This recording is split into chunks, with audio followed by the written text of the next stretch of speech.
ভারত বাংলাদেশ সীমান্ত সুরক্ষিত করতে ১৭৫ কিলোমিটার দীর্ঘ নদীপথ, জলাভূমিতে সাপ ও কুমিরের মতো প্রাণী ছাড়ার কথা ভাবছে ভারত। দেশটির সীমান্তরক্ষী বাহিনী বিএসএফ এর উচ্চ পর্যায়ের এক বৈঠকে নিয়ে আলোচনা হয়েছে বলে এক প্রতিবেদনে জানিয়েছে সংবাদ মাধ্যম দ্য ফেডারেল। ওই প্রতিবেদনে বলা হয়, গত ৯ ফেব্রুয়ারি বিএসএফ এর উচ্চ পর্যায়ের এক বৈঠকে এ বিষয়ের সম্ভাব্যতা যাচাইয়ের সিদ্ধান্ত নেওয়া হয়। যেসব স্থানে কাঁটাতারের বেড়া দেওয়া সম্ভব না, সীমান্তের সেসব ঝুঁকিপূর্ণ স্থানে সরীসৃপ ছাড়ার সম্ভাব্যতা যাচাই করা হবে।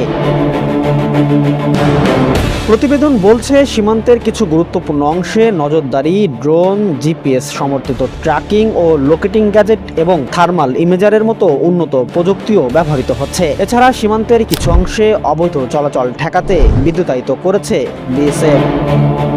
সুবর্ণভূমি ডেস্ক, যশোর।